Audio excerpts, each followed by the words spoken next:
안녕하세요. 무식한 영어의 과외방쌤 박쌤입니다. 앞에 개요 영상 잘 보고 오셨습니까?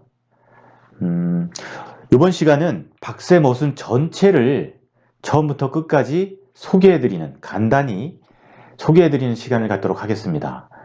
책으로 따지면 목차를 훑어보신다, 머릿말을 살펴보신다 라고 생각하시면 좋겠습니다. 근데 우선은 제가 왜 무식한 영어라고 표현했는지에 대해서 좀 설명을 드리고 넘어가려 합니다.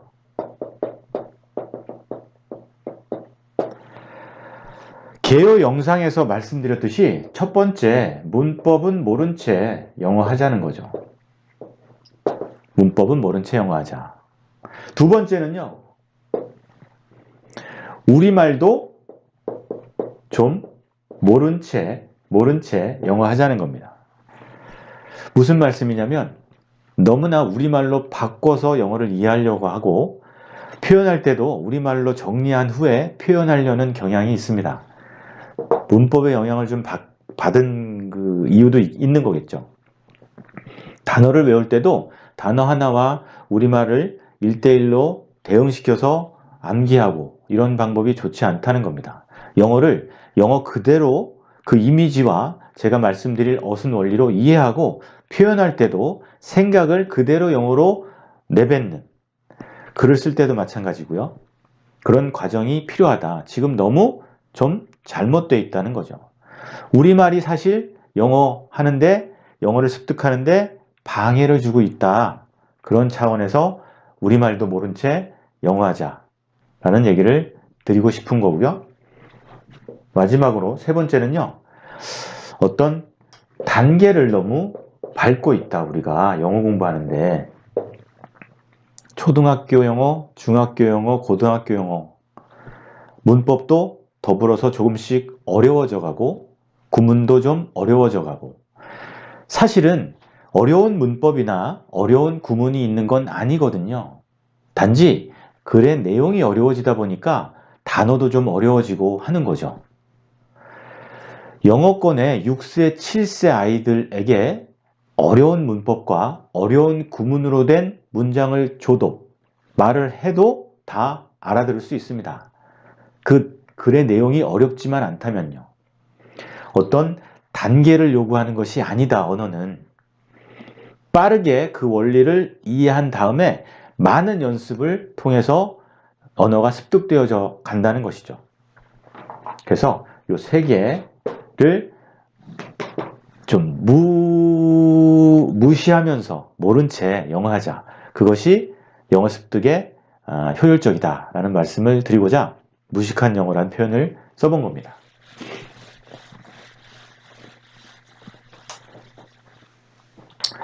자, 이제 영어 어순 원리를 설명드리는데요. 제가 박쌤 어순이라고 칭하면서 설명드릴 겁니다. 설명의 편의상. 근데 제가 박쌤 어순을 설명드릴 때 어떻게 설명드릴까 고민하던 끝에 지금 문법에서 사용하는 용어 중에 품사는 좀 사용해야 되겠다. 달리 말하면 품사만으로 모든 영어 어순을 설명드릴 거다라는 겁니다. 품사만으로.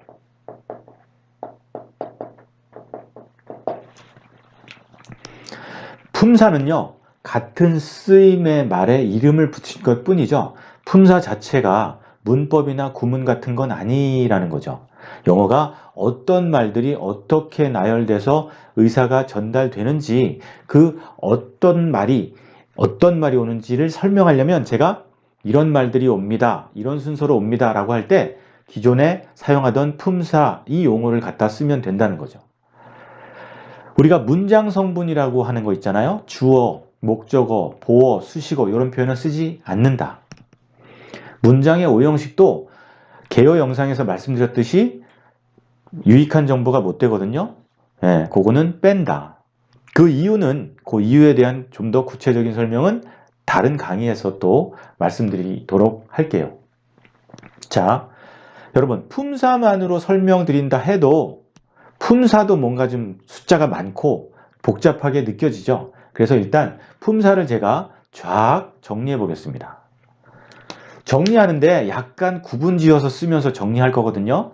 의미가 있으니까 잘 보십시오. 처음에 이름 지어지는 말들, 명사가 있습니다. 사람, 사물, 어떤 상황에 대한 이름을 나타내는 말, 명사. 제가 글씨도 못 쓰고 해서 간단하게 한자씩 쓰면서 전달해 드릴 테니까 양해 부탁드리고요.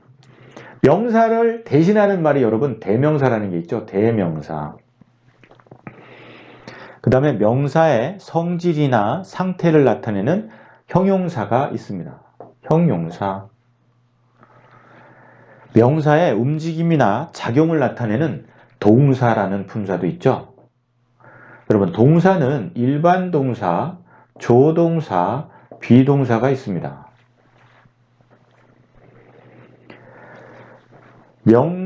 형용사나 동사를 설명하는 형용사, 동사에 부가되는 말, 부사가 있습니다. 부사는 가운데다 쓰겠습니다. 부사. 명사 앞에 위치한다 해서 전치사라는 품사도 있죠. 전치사. 말과 말을 연결해주는 품사, 접속사가 있습니다.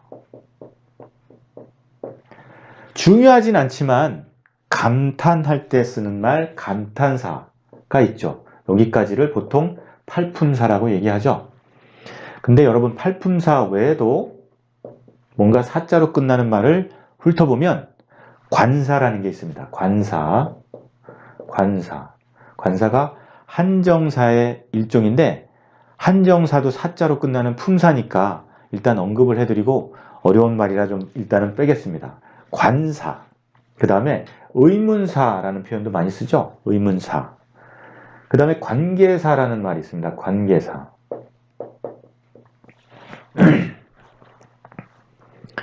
그 다음에 또 사자로 끝나는 말이 뭐가 있나 하면 동사가 형태를 바꾼 투부정사라는 게 있습니다. 투부정사. 또 동명사라는 것도 있죠. 분사라는 것도 있습니다. 이걸 합쳐서 우리가 준동사라고 표현하죠. 이 정도면 제가 품사를 거의 쓴 게 아닌가 생각되어집니다. 근데 제가 왜 나눠서 썼을까요?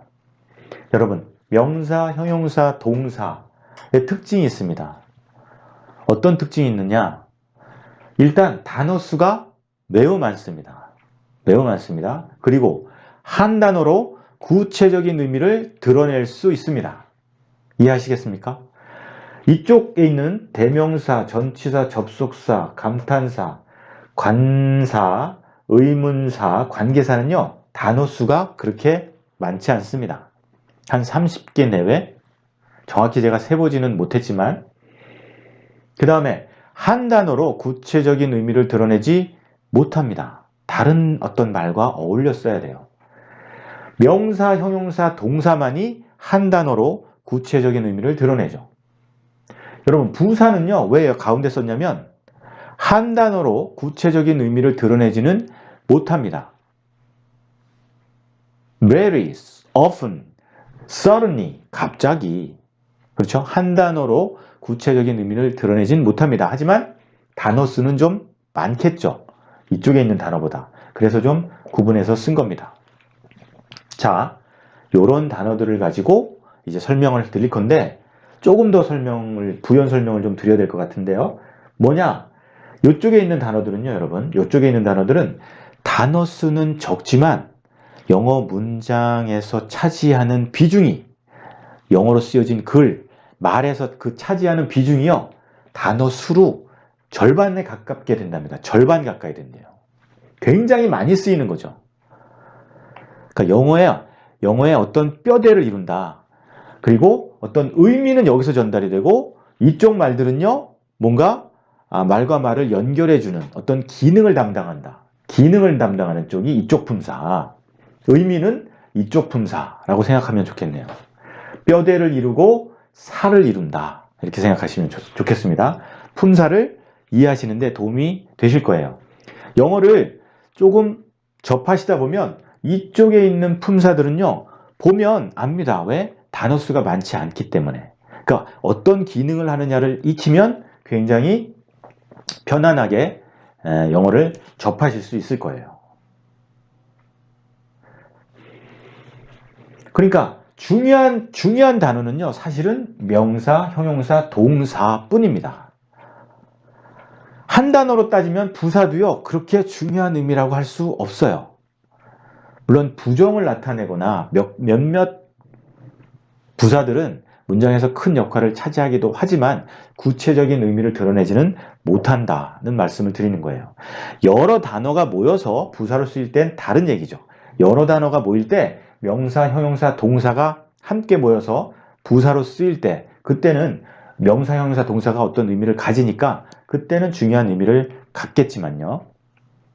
자, 이제 품사 설명을 이 정도로 하고 박세머순의 설명 순서는 어떻게 될 것이냐에 대한 설명을 드리겠습니다. 박세머순은요, 어린아이가 영어를 처음 접해서 원어민 얘기입니다. 영어를 배워나가는 그 과정으로 설명드리고자 노력했습니다. 그런 체계적인 그 과정으로 설명드리려고 노력했습니다. 무슨 말씀이냐면 어린아이는 어릴 때 한 단어 정도로 의사소통을 합니다. 그렇죠? 엄마, 배고파, 맘마, 놀아 이런 식으로요. 한 단어만으로. 그러면 그 한 단어만으로 의사 표현이 되는 그런 품사들은 어떤 품사가 와야 될까요? 자, 품사로 설명드린다고 그랬습니다. 처음에는요, 한 단어 또는 한두 단어, 문법적으로 맞지 않아도 의사소통이 됩니다. 그러면 어떤 어순이냐, 그리고 어떤 단어들이 나열되느냐? 처음에 명사, 형용사, 동사를 나열해야 된다는 거죠. 요 세 품사입니다. 명사, 형용사, 동사. 조금 더 구체적으로 말씀드리면 어떤 한 단어가 아니라 몇 단어로 어떤 문장에 가까운 말이 이루어지려면요, 먼저 명사로 시작해야 됩니다. 영어는 조사나 어미가 없기 때문에 뭐에 대한 얘기를 할 건지, 무엇에 대한 얘기를 할 건지, 누구에 대한 얘기를 할 건지를 먼저 밝혀야 돼요. 우선. 조사나 어미가 없기 때문에 뭐에 대한 얘기를 하는지를 먼저 밝히지 않으면 의사소통이 안 되는 거죠. 그러니까 그 뭐야 이렇게 칭할 수 있는 말이니까 무조건 명사로 시작해야 됩니다. 그리고 명사로 시작하고 이 명사를 설명하는 말이 바로 뒤에 이어져야 돼요. 뭔가 좀 떨어져서는 의사소통이 안 된다는 거죠. 조사나 어미가 없으니까 처음 시작한 명사를 설명하는 말이 바로 뒤에 이어져야 된다. 근데 바로 뒤에 이어지는데 그 바로 뒤에 이어지는 그 말의 품사들은 또 뭐냐? 명사나 형용사나 동사일 수밖에 없다는 겁니다. 왜요? 지금 한 단어 정도로 간단한 문장을 이룰 때를 얘기 드리는 거니까 명사를 던지고 명사나 형용사나 동사가 바로 설명하면서 영어는 시작되어야 된다는 거죠. 그래서 처음엔 명사, 형용사, 동사의 어순을 설명드린다라고 생각하면 좋겠습니다. 그 다음은요, 이렇게 간단한 단어들로 이루어진 말, 문법적으로 맞지도 않죠, 지금은. 그래서 문장이란 표현도 안 썼습니다. 그 말에 덧붙여지는 말들이 있습니다. 문법적인 완성을 위해서 또는 약간의 말을 구체화시키기 위해서 덧붙여지는 말. 뭐가 있냐면요, 여러분. 명사에 덧붙여지는 말이 있다고요. 그게 뭐냐면 첫 번째, 관사가 있습니다. 관사. 뭐 영어에 세 단어밖에 안 됩니다. the. 이 관사는요, 뒤에 명사가 옵니다. 뒷말은 명사예요 라고 한정해 준다. 그래서 한정사 일종인데 관사는 명사를 앞에 쓰이게 된다. 부가된다 그러는 거죠. 어떤 기능을 담당하는 역할을 한다 라고 볼 수 있습니다. 관사. 제가 여기서 이 말은 기능을 담당하고 이쪽 말들은 내용을 담당한다. 이렇게 설명드렸었나요 아까? 그렇습니다. 그 다음에 명사에 부과되는 여러분 형용사가 있어요. 근데 여러분 여기도 형용사가 있죠? 이 형용사는 독립적으로 어떤 구체적인 의미를 드러내는 형용사입니다. 그런데요, 명사에 부과돼서 명사랑 한 덩어리로 쓰이는 형용사가 있어요. 이 분류할 필요가 있기 때문에 나누는 건데 제가 부득이하게 부가 형용사라고 이름해 보았습니다. 부가 형용사. 명사에 부가되는 형용사다. 그리고 명사처럼 쓰인다. 그러니까 여러분, 이렇게 한 덩어리로 쓰인다는 거예요. 문장 중에서. 그러니까 멀리 갈 수 없죠. 당연히. 조사나 어미가 없기 때문에. 부가 형용사, 명사 주로 앞에 쓰이죠. 한 단어면. 나중에 좀 길어진다, 단어가. 그러면 뒤로 가지만. 지금은 여기까지는요.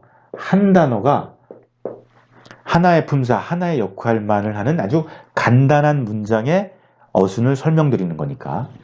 그 다음에 형용사에 부과되는 게 부사라는 게 있습니다. 여러분, 부사. 동사에 부과되기도 하죠.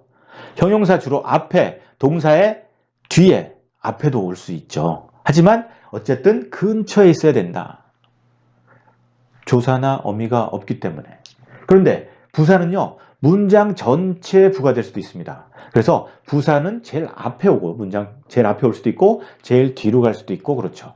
그래서 부사의 위치가 사실은 영어 문장을 볼 때 굉장히 중요합니다. 의미를 빨리빨리 파악해낼 때. 그 다음에는요, 동사 앞에 부과돼서, 동사 앞에 쓰여서 동사의 의미를 좀 다르게 만들어주는 조동사가 있습니다. 조동사. 조동사의 어순도 설명드린다. 그 다음에는요, 이 간단한 어순에서 명사를 형용사나 명사가 설명할 때 그 사이에 쓰이는 비동사가 있죠. 비동사의 어순도 설명드린다. 그래서 제가 이 명사, 형용사, 동사의 어순을 설명드리는 부분을 간단히 기본 어순이라고 분류했습니다. 기본 어순, 기본 어순, 기본적인 말이다, 이런 얘기죠. 자, 두 번째, 이 부분에 대한 품사를 설명드리는 어순을 부가 어순이라고 이름해 봤습니다. 부가 어순. 그런데 비동사랑 관사는요, 여러분, 기본 어순 설명드릴 때 설명이 될 겁니다. 부득이하게.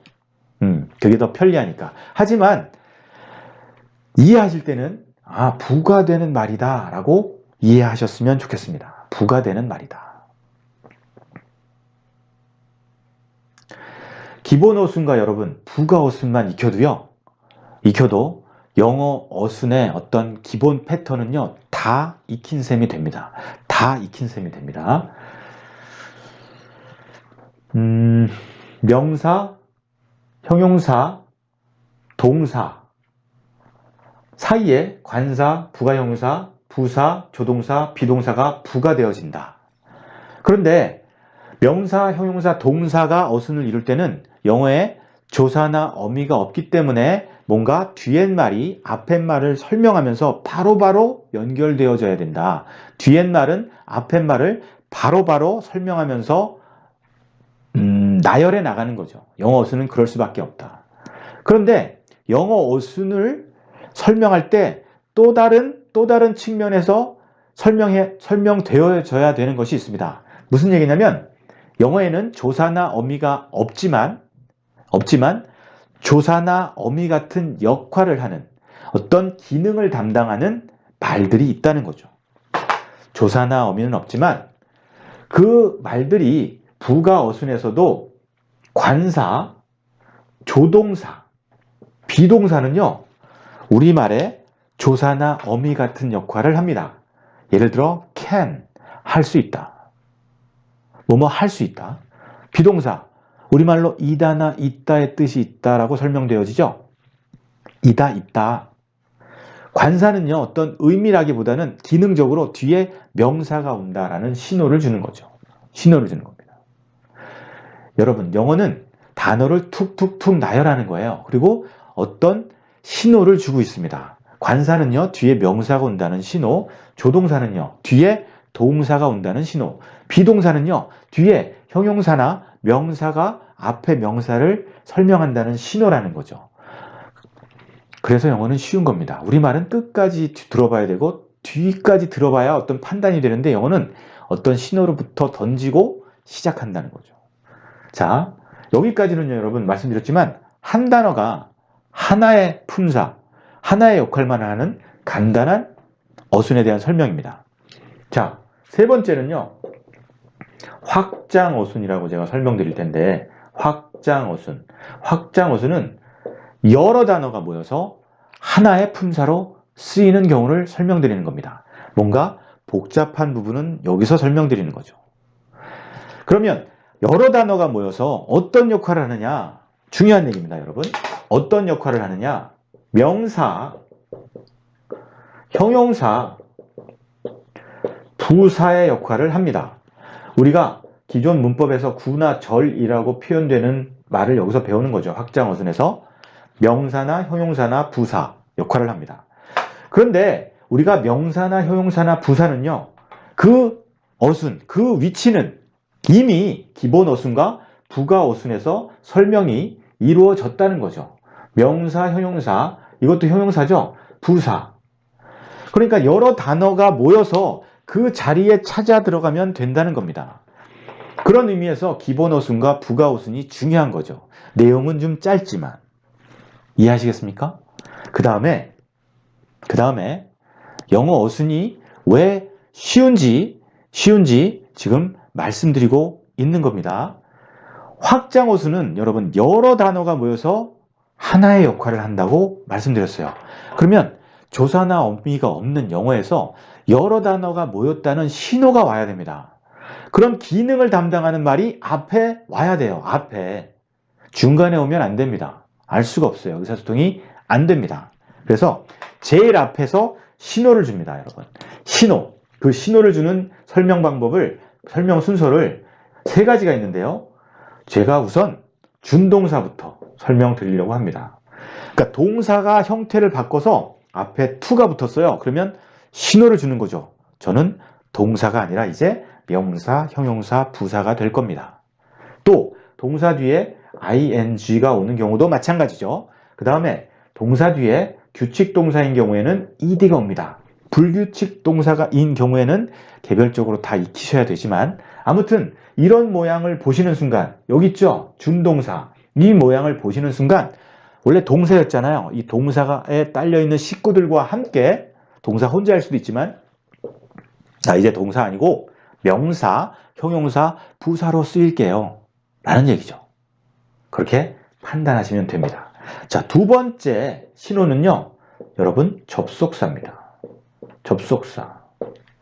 접속사는 그 뒤에 또 다른 어떤 새로운 문장과 개별적인 문장과 함께 다 쓰이겠다. 뭘로요? 명사, 형용사, 부사로 쓰이겠다는 거죠.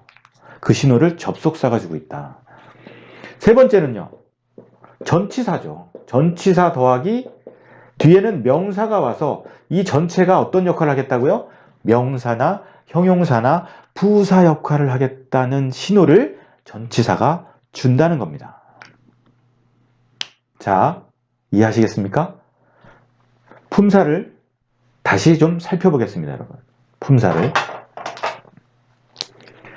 명사, 형용사, 동사는요. 한 단어가 구체적인 의미를 드러냅니다. 그러니까 기본 어순에서 나열되면서 간단한 의사전달이 된다는 거예요.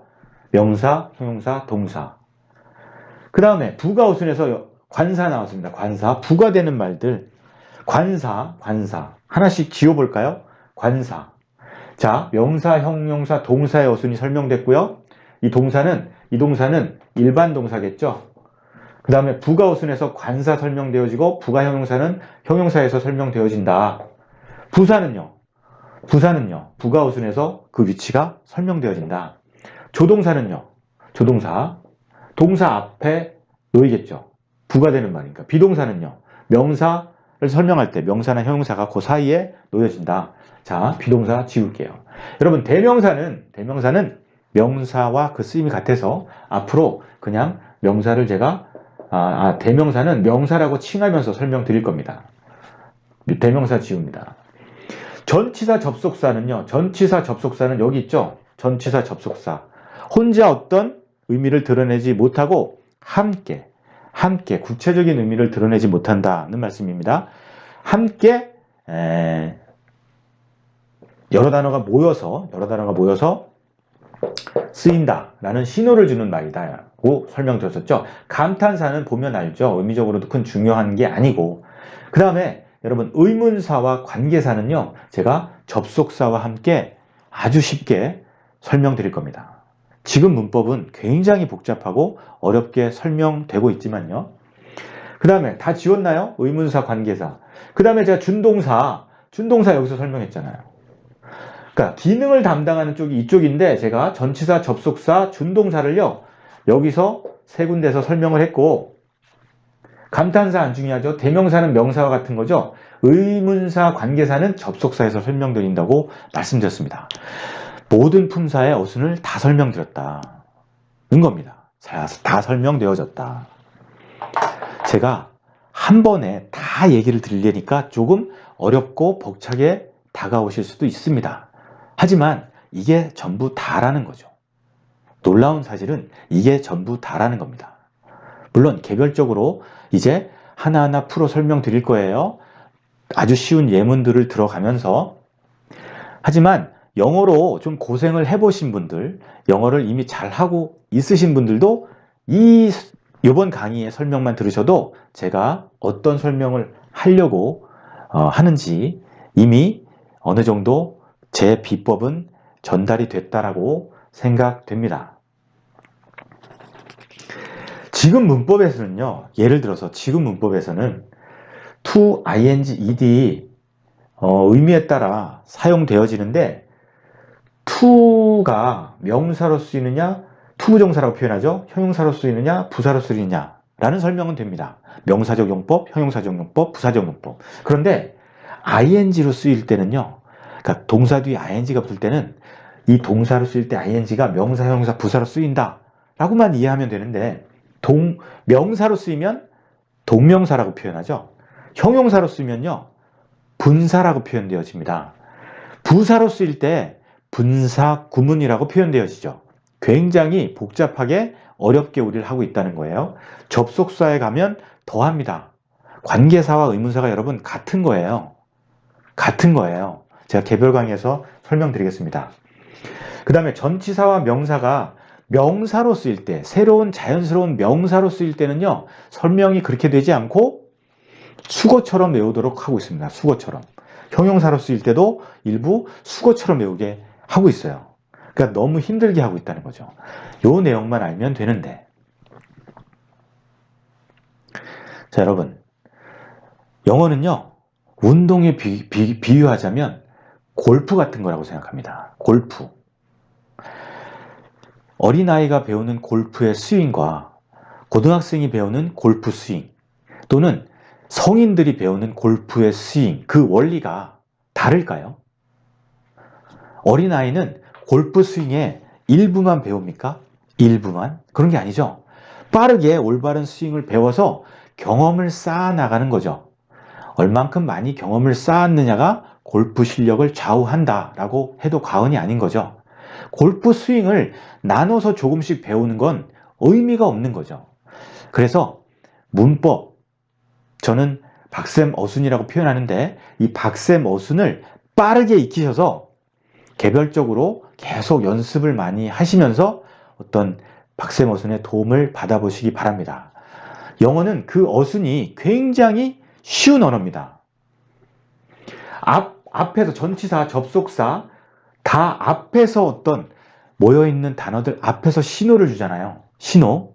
조사나 어미가 없어서 앞에 말을 뒤에 말이 계속 설명하면서 이어져야 되고, 그 다음에 신호를 주는 말들이 있다는 거죠. 우리말에 조사나 어미 같은 역할을 하는 말들.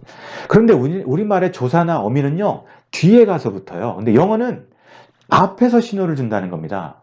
앞에서. 의문문 같은 것도요, do you? are you? 하면서 나 물어보는 말이야 라고 신호를 주죠. 신호를 주는 언어입니다. 그래서 영어 어순이 쉬운 거예요. 너무 말이 길어지는 것 같아서 여기서 줄이고요. 다음 강의 이제 하나하나씩 천천히 살펴보도록 하겠습니다. 기본 어순에서 만나 뵙도록 하겠습니다. 여러분 수고하셨습니다. 감사합니다.